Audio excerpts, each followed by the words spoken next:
Hey there, those of you who are on, give me a minute to fix the presentation.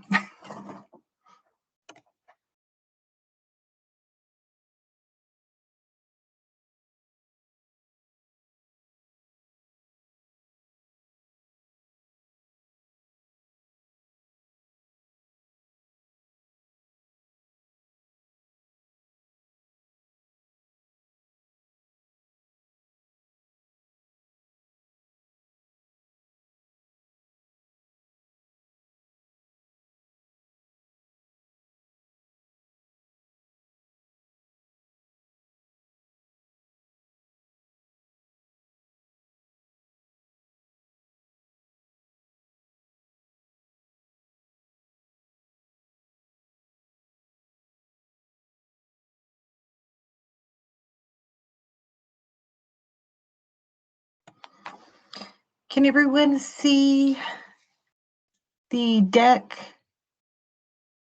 Anyone? Yes, we can. Thank you. Yes. Yeah, we can see it.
So it's 6 o'clock.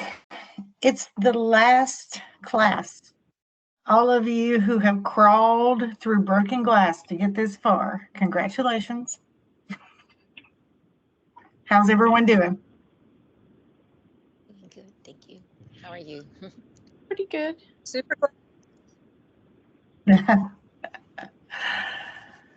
Well, you've done well.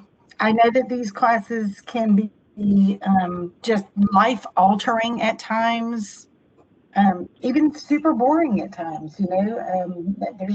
Let's call a spade, but you have made it through what, 8 weeks, 10 weeks? So you're doing great.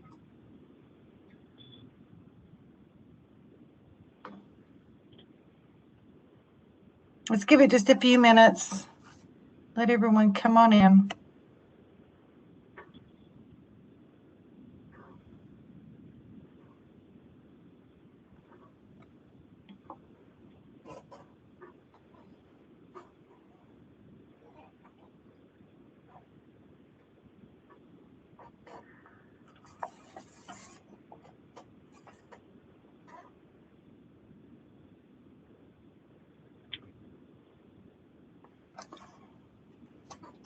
Ruth, I don't know if I fit into this category or not, but there's a lot of people, especially due to spring break issues, that may have missed one class or another. And I was sad when I saw that Wednesday was canceled because I thought maybe it would give us one more class to put towards our required hours.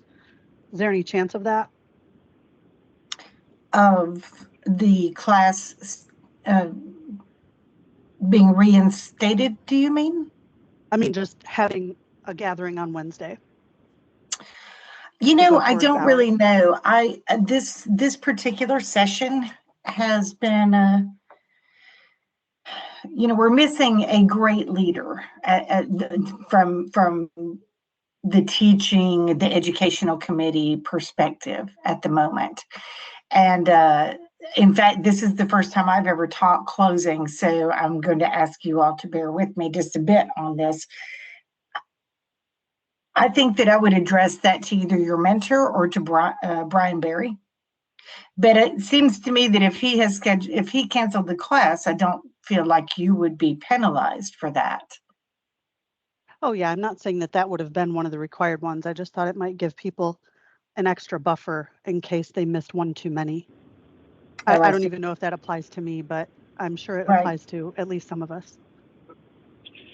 Well, I kind of had the impression that if you went back and watched the recorded ones, they could count you as attended, or is that not how it's going to work?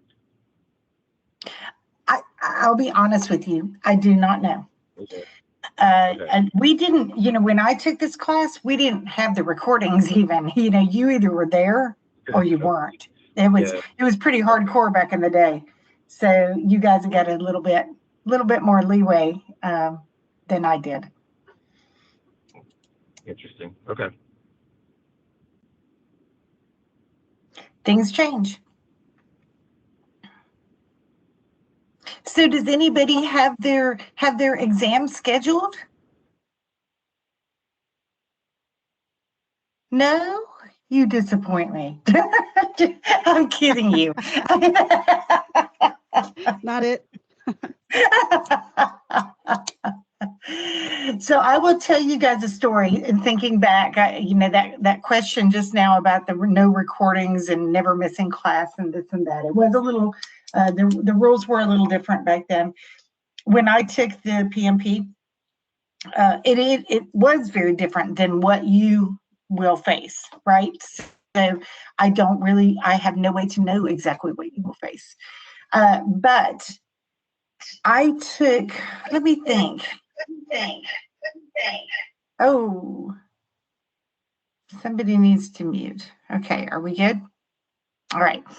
I want to say I took version 5 without really truly realizing that there was an expiration date on version 5. And I had, when the class was over, exactly less than 3 months to pass. Or start all over again. And I was so worried, that I wouldn't be able to remember the material. I would remember it one way. You know how it is. Someone says something to you, and that's what you remember, even if they change it later. So I do remember being very nauseous about studying and passing it the first go round, and I did. But of course, you can always take it again if you don't. Just so that when I took the test, I spent the whole test. I kept comforting myself, thinking, "Hey, you can take it again. You still have another." I had another month and a half at that point. And as I went through the test, and I was more and more exhausted because it is a very exhausting test. And your stress level is super duper high, which works in your favor as long as you don't let it defeat you, right? Towards the end, I was like, I will never take this test ever again.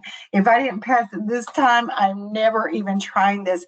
And I got a really super high score. If you had asked me that during the test, I would have told you probably that I was failing. I had no concept whether I had gotten anything right.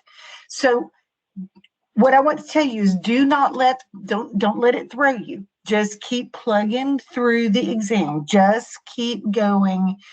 Don't let it throw you.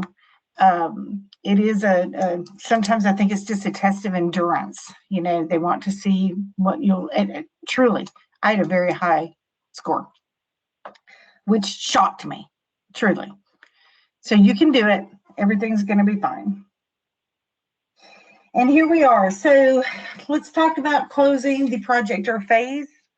And this is kind of a short section, and maybe we can be done before 8. That would be nice, at least for me. All right. So we're going to talk about closing phases or projects. Do remember here, even I make the mistake when I think of closing, I think of the whole project. The whole thing is done. But you have phases too. And sometimes we forget that during the phase closures, all of these steps still apply. And I like to think of this final section as not just PMI and all the rules that they have, but truly best practices. We all, every single one of us know in the school of hard knocks, Write it down before you forget, because a month from now, you won't remember because you'll be on the next project, right? You won't have time. It takes so much time to turn around and go back in time, right? So if you view this whole thing as just every single step is something that just makes perfect sense, do it right away, make sure all your boxes are checked. And truly, if you think that you're not going to go back and look at it again, you're lying to yourself, because you will. There's just absolutely no question. So just keep that in mind. All that we're going to discuss. We have our learning objectives here. You're going to define the reasons and activities related to the closure of a phase or project, explain the benefits gained from a project or phase, how they are managed and sustained, examine the reasons for knowledge transfers and how they relate to the closure of a phase or project. I'm going to ask all of you, as I did earlier, I've taught you guys once already, and so you all know that I forget about this little definition thing down here. So if I don't open it, somebody please call me out, tell me to open it. I really would appreciate it. Alrighty. So remember that you've got your predictive, you've got your adaptive, right? A predictive project uses a closeout standard process, and teams using adaptive approaches use what are often called releases. And so it's more of a continuous journey with an adaptive or hybrid project, whereas a waterfall, it's kind of a stop, just a stop.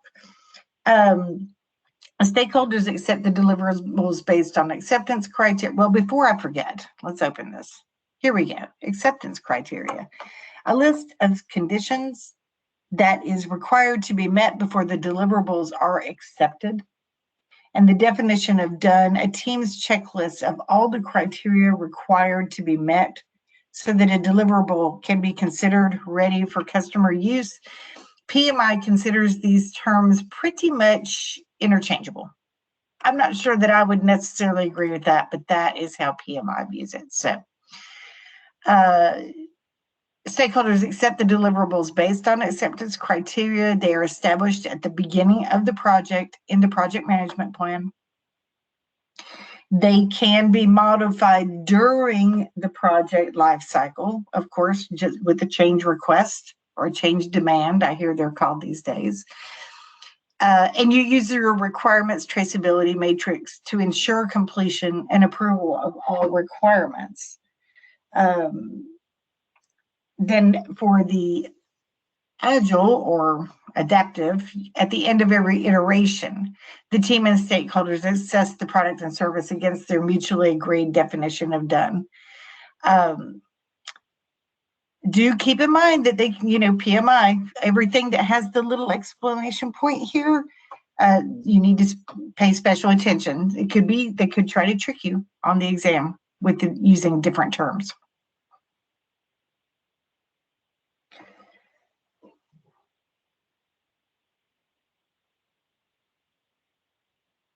So, and I do have notes here. I'm looking at some of the notes. They mentioned that the acceptance of deliverables may include partial acceptance. If you've had anything to do with projects in your day job, and most of you have since you're here, I think that probably we all have run into situations in which the stakeholders don't accept the deliverables, or there's defects. I don't want to go into defect management here, but it is true that you could see, I've seen a lot, particularly in billing. I work in billing ops. So I see a lot of things come through where the team that is in charge of the presentation of a bill, it has to be just so. It has to be exactly as they said it should look, even including your font type, including the size of the font, exact, and spelling errors, things like that. So remember that things may not be, they may not be accepted. They may be partially accepted. and fixes may need to be happening.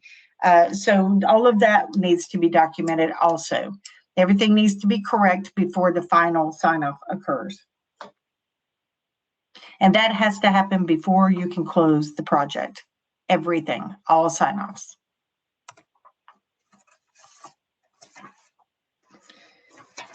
Why projects or phases close?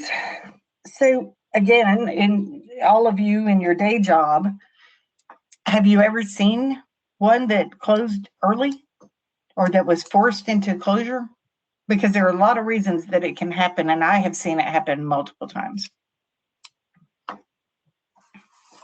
Anyone in our environment right now? I have. It's Rachel. I have. Okay. Just the customer just decided to go a different route. They decided that wasn't the path they wanted to take. They simply just changed their mind. Was it an external customer? Yes. Oh, that's interesting, because my projects aren't external like that. I've never ran into that. Yeah. So mine are more, they do like 5G, they run fiber. Like, for example, it was a railroad company. So like kind of a railroad staging company where they stage all of the railroad supplies that are going to be like on the railroad, the trains. And they just decided that they wanted to make a change on what they were installing out there on their site.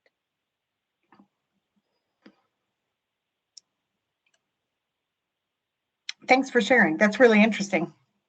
When I think of projects closing, I think of funding. Yeah, that's what it was for. Funding was one of the main concerns. Competitor was another. So yeah. Yeah, there you go. Yep. So, and then they also, requirements and your needs change. I can think of another one back, like nobody ever wants to talk about 2020 and COVID ever again, I know, but do you guys remember there was no lumber, and the price went sky high. I'm quite sure there were a lot of house building projects, or even just your basic homeowner building a deck, who I myself had some building projects going on, and I said, I'm not going to do it until lumber comes down to a reasonable price. So price was a cost, but also the scarcity. It just wasn't there to be had.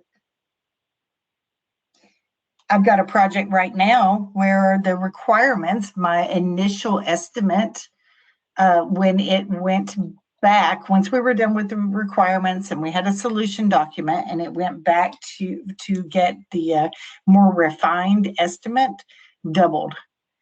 It at the cost that they were going to charge us, the expected benefits, it just was not a good ratio, and we've scrapped it and we're starting all over again. So that can happen too.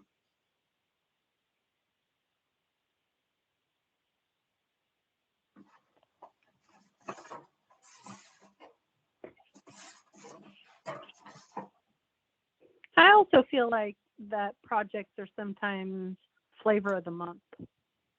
Like your project, they're high and mighty on getting something done, and then once they raise it up to leadership, it's all of a sudden it's it's not the priority at that moment. So you get started on a mission. I report to an AVP, so I get started on his missions. And then once it gets to the VP and then higher, all of a sudden their priorities are different. So we get canceled quite a bit. Oh yeah, I have no doubt. And I'm sure there's politics, all kinds of politics, way above our pay grade. We don't know what goes on behind closed doors.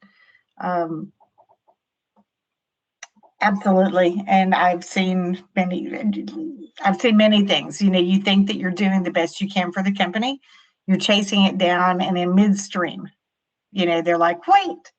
So yeah, it can be frustrating. There's no doubt.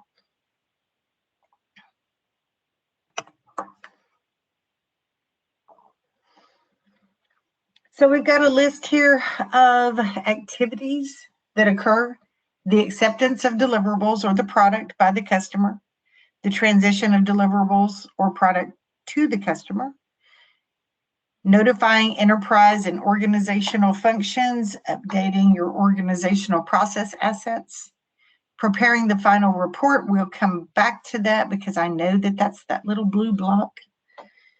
Conclude external obligations, including legal, regulatory, contractual, for instance, transfer of liability, closure of all accounts in the financial system, archive your project information, release resources. And no doubt there's more that we haven't even thought of.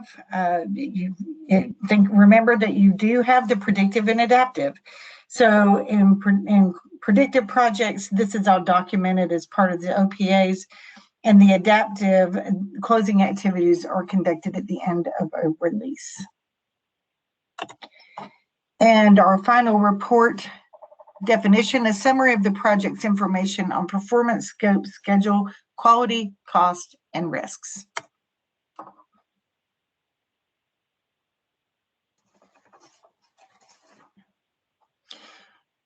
It's true that AT&T, we're not going to see a lot of the closing activities that they mention here because just the way AT does things, and it's such a large company, there's going to be plenty of things that they mention here that I will never see and probably none of you will ever see. So keep that in mind. Transitioning. So they make a big point here.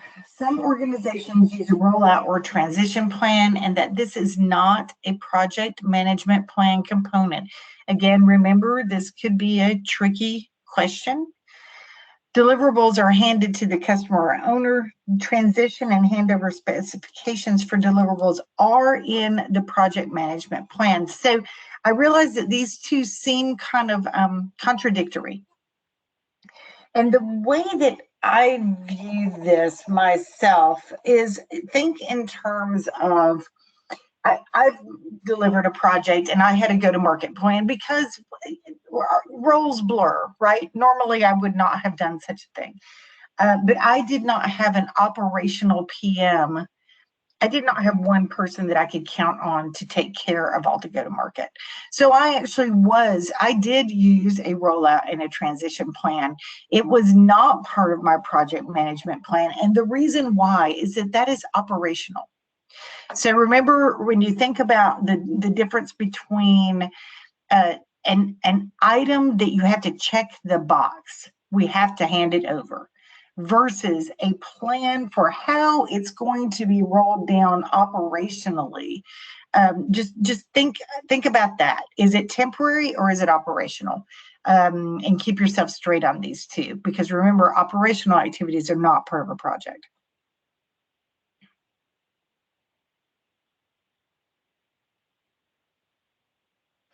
Agile or adaptive projects, now they could transition a little differently than you think of in terms of PMP, because they deliver minimum viable product. And in fact, these days, even in the waterfall version, there is a minimum viable product concept.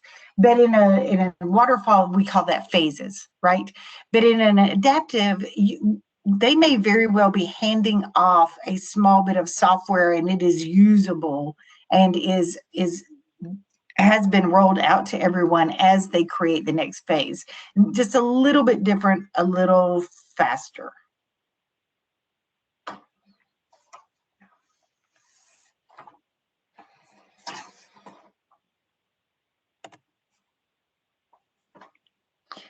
Here they make sure that you make sure that your customer is ready for change and success. If you're ready to deliver some software to a customer who is still waiting to do an update of their systems, it's not going to be successful. So you may end up having to wait until your customer is ready.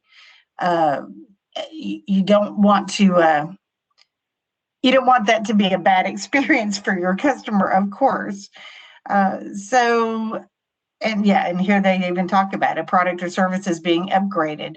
your software may fail. They don't have the system requirements as yet.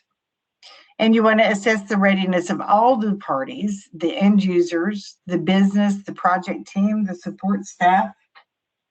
If you did release earlier than any of these people was ready, then you're not going to be able to recognize the benefit that is part of the entire process. A project is nothing if it delivered no value, correct? So.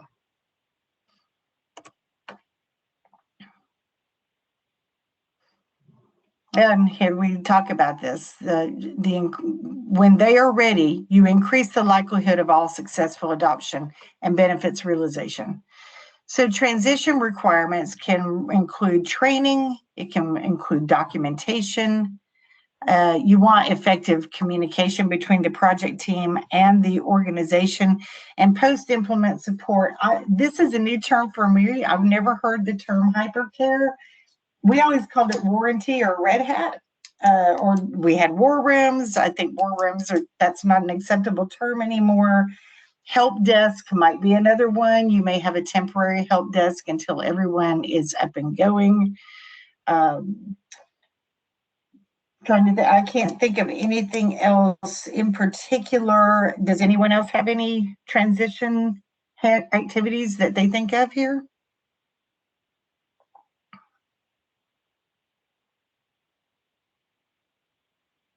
You may also have some requirements for actually turning it on. You may not turn it on. And I'm thinking purely of AT&T here. Maybe it only rolls out to certain centers. And then it has a rolling wave sort of release. So there may be other activities. And then we've got a question here. Where are the transition requirements recorded in a predictive project? Anybody?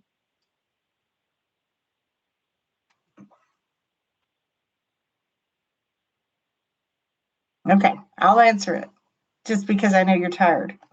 Transition requirements are identified as project requirements in the project management plan.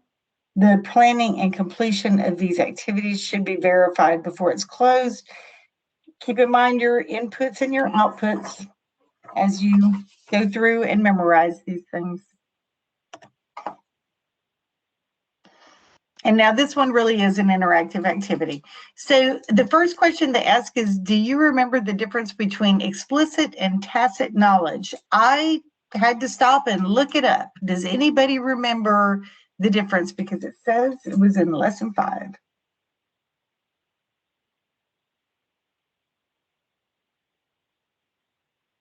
Explicit knowledge is, I'll call it data centric. It's something that you can track back to a report or a source or something like that. Tacit knowledge is more something that is, I'll say, personal. Might be somebody's experience, might be somebody's opinion, that type of thing. Harder to document versus explicit knowledge. Oh, very good. I had to look it up and I should have just asked you. So let's talk about that. I mean, if you hand things off, it's important that you hand off both things. And I can think of one example. It's a crazy example though, but I'll bet every single one of you can identify this with this. Have you ever moved into an apartment or a house? And so going to the explicit knowledge, there is a light switch. It turns on lights, right? We all know what it is, but which switch goes with which light? I live in a house where there's a switch that we have never figured out what that switch goes to, apparently to nothing. So it's tacit knowledge. Whoever was here before knew how to operate it, but no one told us. So I'm sure that you can think of other things that you just don't think to tell people when you're handing things off.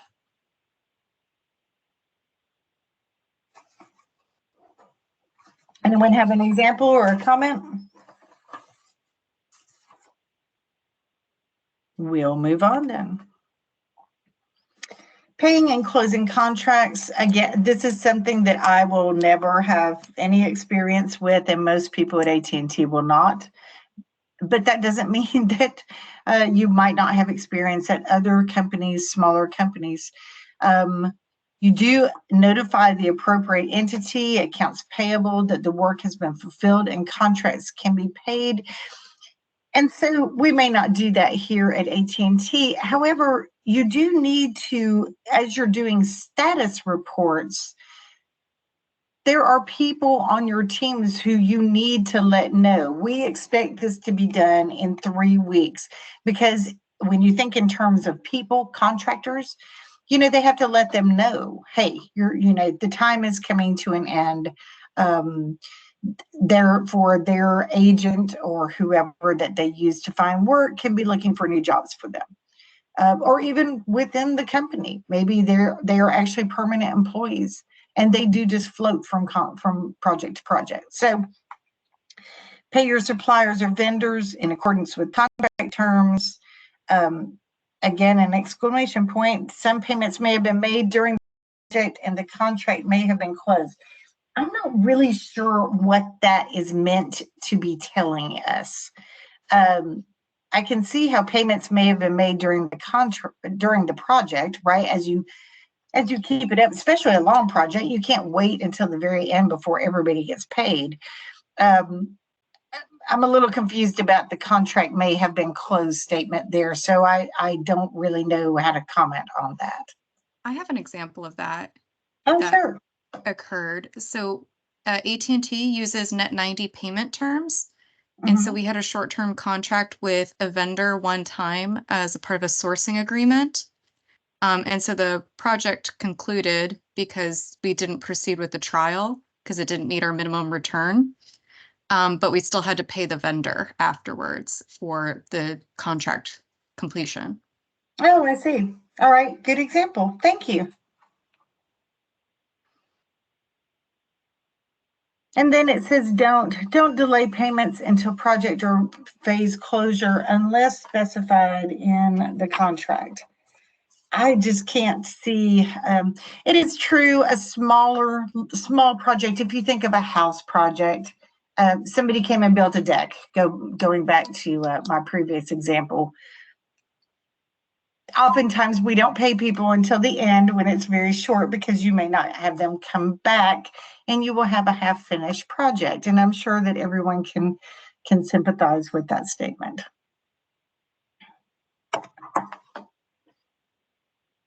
Finalizing the contracts. You'll need to archive the contracts. The schedule, the scope, the quality, all of these, again, think in terms of best practices. These are things that you want so that later on, a year down the road, when the contractor comes to you saying, no, you didn't pay me full amounts, anything that may have happened that maybe reduced the amount of payment, maybe they made a mistake. And the agreement was, okay, we won't, those 3 days are on us. You don't have to pay us for 3 days worth of labor. Something along those lines. You want to be sure that you've got everything, your I's dotted, your T's crossed in case of future litigation.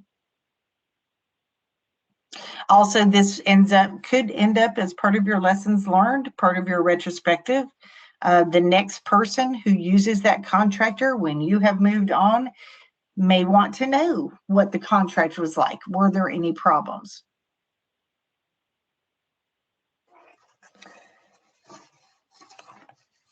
All right, that's the end of section 1. Let's talk about benefits realization. Value is delivered, it says, when the customer organization is able to use or realize the requested benefits of a project. They accrue at various life cycles, the type of the life cycle used, the nature of the project, and the intended outcomes. So let's talk about the types of projects where you get value very early, or one that is delivered months or years after transaction. Anyone have any examples?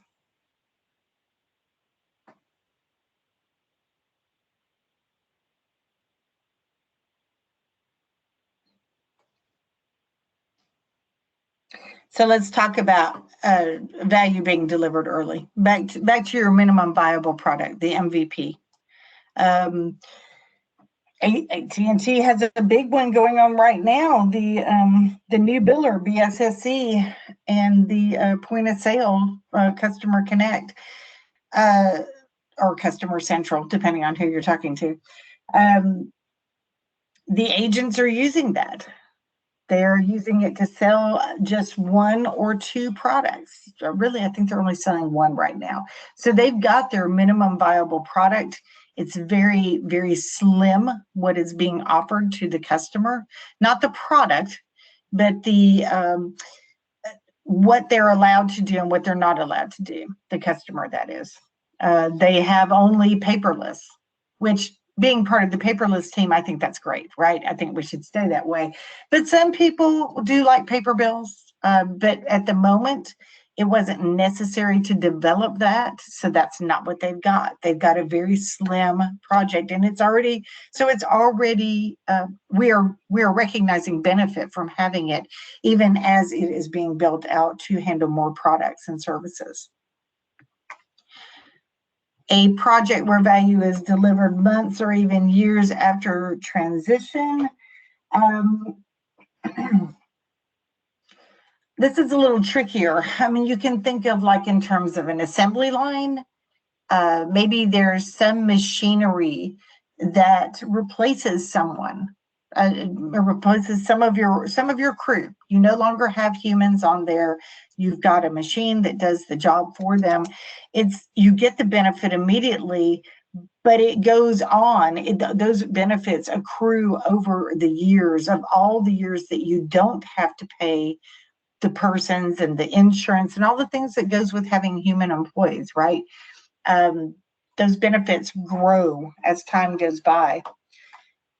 Or you could think of someone who is seeking entry into market. Their very first product, they may not make really any money. They may even take a loss just to get their name known. And then as time goes by, they get their market share, and as they create more and more and more. So it takes years before that first project actually delivers the benefits that they intended.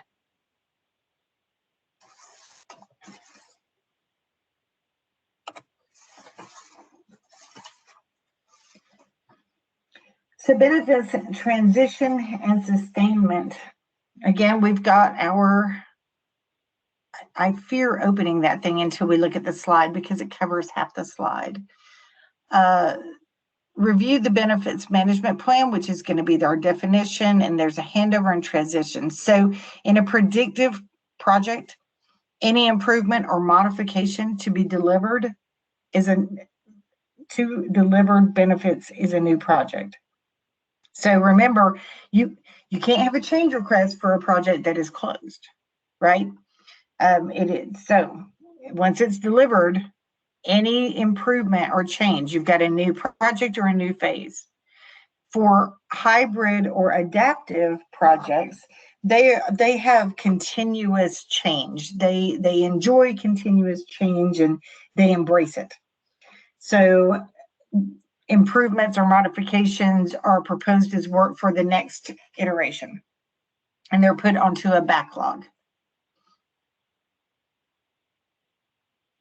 Again, here we go with this DevOps or hypercare, which does kind of throw me just a little bit. Let me make a point here. As we all are exposed or shift to adaptive projects, does anyone know who prioritizes the backlog?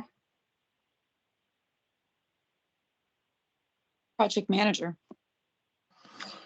Well, an adaptive project usually does not have a title project management, but they do have a product owner, which is very, very similar to a project manager. So yes and no, in a way. I know that we're all being exposed to these things, so it's good to keep it in mind. I myself am learning a bit late all of these titles. And here is our benefits management plan. The documented explanation defining the processes for creating, maximizing, and sustaining the benefits provided by a project or program. It also describes how and when the benefits of a project will be derived and measured. And you guys can read all the rest of this. Questions? Anything? Anyone? Stop me if you've got something.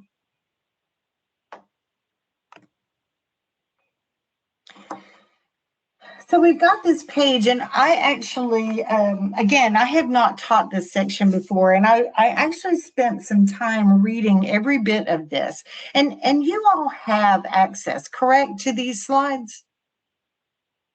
Is that right? Yeah, we have the notes view. Okay, good deal. This is really pretty interesting. I don't recall this ever being part of any of my worksheets. And rather than, it seems kind of silly for me to read this out loud when you can all sit down and read it yourself, and you have mentors that you can ask. But I did think that this was quite interesting in terms of going back to that, what we were talking about with the automated machinery versus humans, that you've got the project team that creates this automated thing, and then as you're passing this off, where the benefits fall. I thought it was interesting, but again, I'm not going to read this out loud because I think that just seems kind of silly to me, unless you guys want me to, but I bet you don't want me to.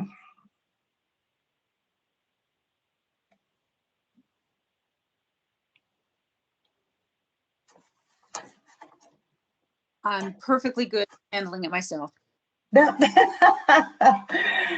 I bet you are. So I do want to make a note, though, a specific note, because we are talking about benefits, KPIs, measuring your benefits. This is something that I do on my team. Again, as a project manager, technically, I would not normally do that, but I actually really enjoy it. So it doesn't bother me to take it.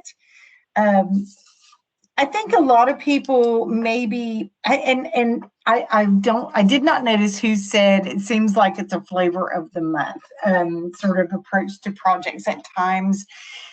Sometimes I see projects come across my desk. Some smaller ones of mine, I'm not as careful about KPIs because they're small, and it does take some time to run your queries and get the data and present it. That's bad, though. You should always have KPIs, and without the metrics that you choose, and you choose them at the beginning of the project, not at the end, because if you choose them at the end, you're not measuring what you agreed on. And let me just say, every project I have ever had has had KPIs added at the end, not by me, by others. We'll just leave it blessedly at others. Okay. And, sometimes there are some benefits that I can't measure. Operationally, they need to be measured, but I have no way to do it. And I'll give you an example. Average handle time of calls, or call shed, things like that. Those are really, really difficult to measure. Does a project increase customers calling in? Things like that. So these metrics, this is, to me, the backbone of any kind of measurement of when you talk about transitioning. And making sure that everyone understands what's going on with this project, how successful it is, and then as it goes into operation and rolls out, and so it's no longer in your hands as a project manager. Now it's operational. They are going to measure it differently. I've never seen a project where they kept measuring the same thing, but I suppose it happens.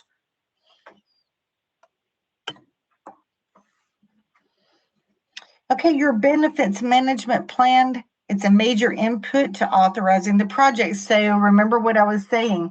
This is at the very beginning. This is an input to your project management plan. So you've decided this months ago, maybe years ago, depending on how large the project is.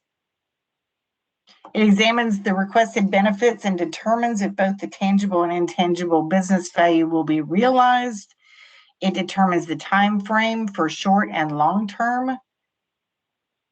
Identifies a benefits owner responsible for achieving the benefits. And here we've got our dreaded exclamation points. Determine whether any remaining project risks might prevent benefit achievement. And then when key stakeholders are identifying the desired project benefits, let them suggest how the benefits should be measured. You can do that, but you may also have to hint. You may have business owners or key stakeholders that really don't know how should I measure it, right? You don't want to leave them floundering either. And this is, again, where lessons learned of prior projects comes into play. You can go back yourself. You have assets at your fingertips that not everyone has. You can go back and look and see how other projects have measured these things in the past. And that gives you quite a bit of a step up in the whole process, right?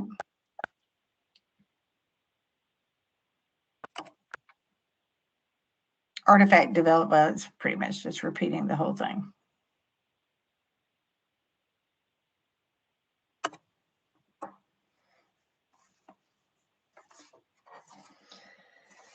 Benefits owner. This person works with the project management team to ensure that planned benefits are managed as they are delivered. Again, think in terms of minimum viable product and phases. It assists in transitioning the requested benefits to the receiving organization. So saving money. A project that no longer requires a paper bill saves us $6 a year. When you think about postal costs and paper and handling time, so those benefits go to the organization in AT&T that is responsible for paying the expense. The measurement ensures that measurement metrics and methods are established and monitored. Reports to management on the realized results. And the benefits owner may be a business analyst, sponsor, or operations manager. Or in adaptive, the product owner is responsible for making sure that project work reaps benefits for the organization.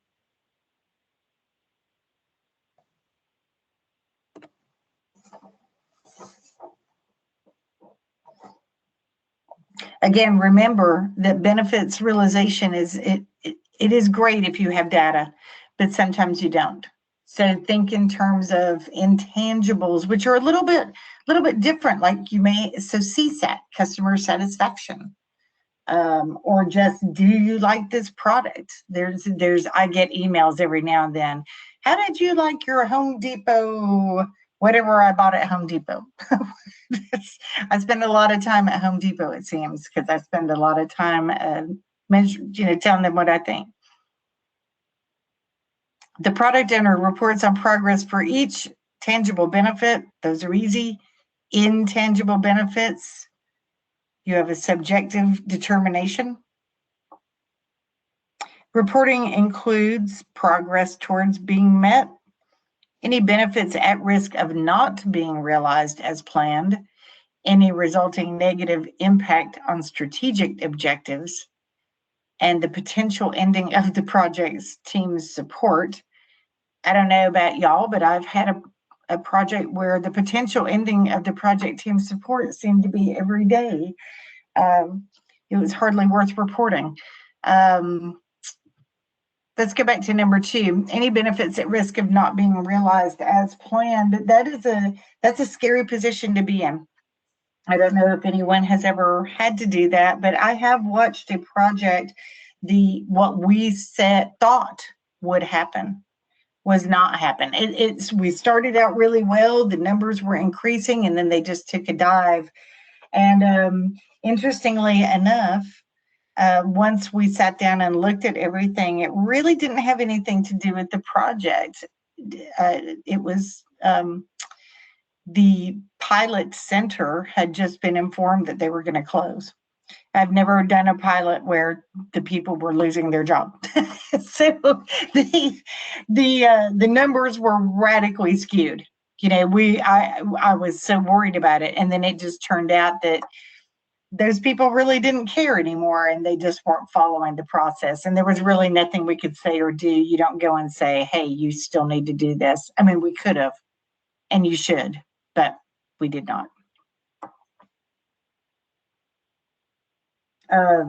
In a predictive project, once the transition is complete, who is responsible for verifying that benefits are realized? Anybody?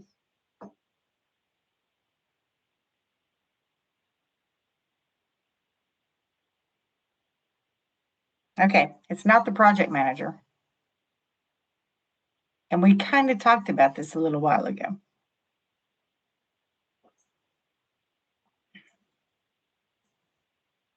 It would be the product owner or the product sponsor, right? Or the project sponsor. Well, once so again, we're talking about the predictive project. Once the transition is complete, it would actually be operations or the customer. I guess you could have a project sponsor who is still monitoring after it's complete. But once that transition is done, again, think about the difference between a project, which is temporary, and operations, which goes on and on and on and on and on. Once you've transitioned and you've closed, they take it and they run with that ball. You go on to the next thing.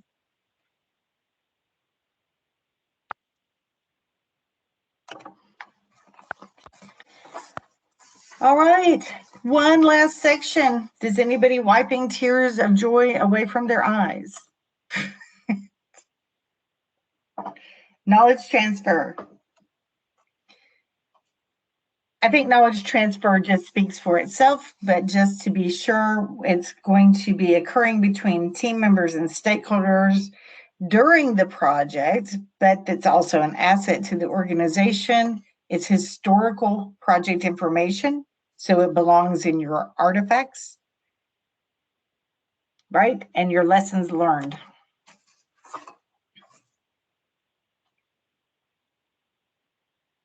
So during your knowledge management during closing, you conduct retrospectives or final lessons learned meetings. I have also seen a project manager send out an email to ask with a template contain, as an attachment, asking for any lessons learned that anyone wanted to contribute. That's also for a really large project that has a lot of stakeholders in it. That's probably an easier way. You archive all the project information. You finalize the lessons learned register, add the lessons learned to the lessons learned repository, and transition the knowledge from the project team to the customer. Here's the definitions of the lessons learned register and repository.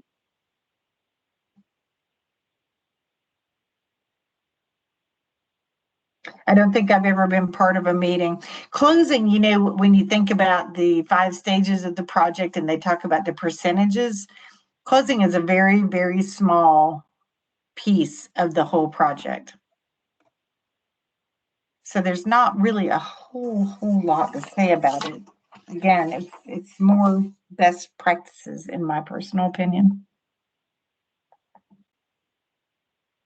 So the project retrospective,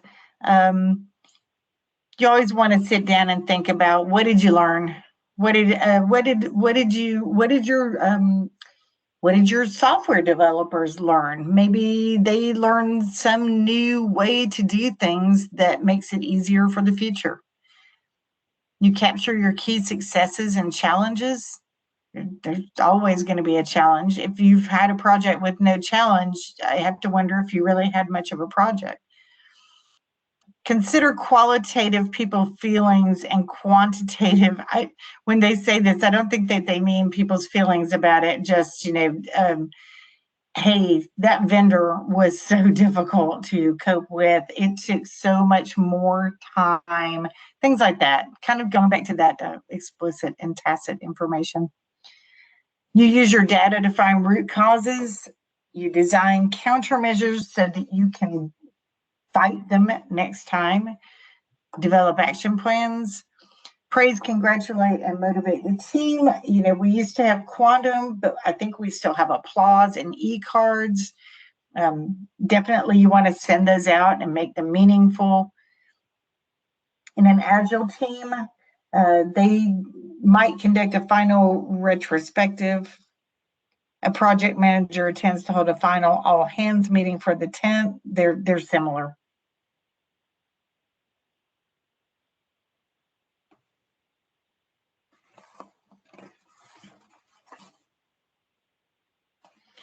You want to include the following topics from the project's lessons learned, register in the final report.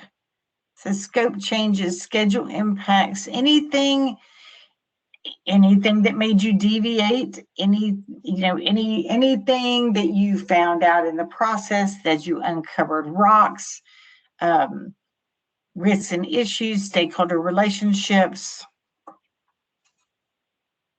All of these things may not be valuable to you, but they may be valuable to the next person.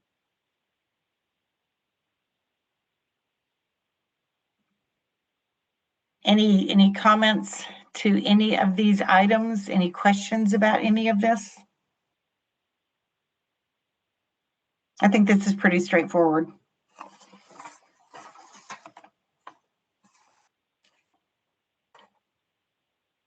The following categories of lessons learned information are especially important at the end of a project: scheduling, conflict management, sellers, customers, strategic and tactical. Again, thinking in terms of tacit knowledge, things that you know about that vendor now that you've worked with them endlessly. And it's not always a negative thing, remember. It could be an especially positive one, that someone is incredibly easy to work with.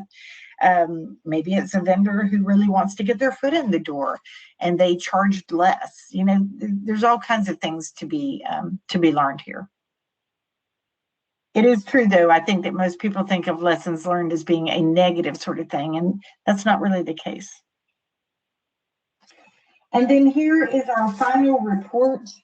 All the things that should be included: descriptions of activities, milestones, scope objectives, give evidence of met completion criteria, quality objectives, make sure that everything was met, give the actual dates and the reasons for any variances, cost objectives,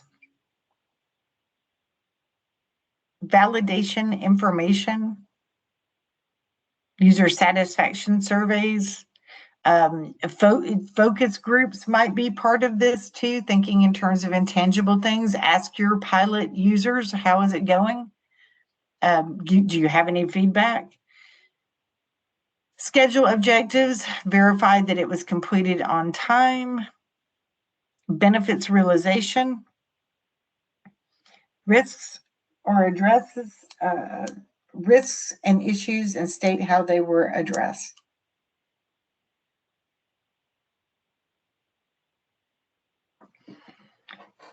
And that, my friends, is the end.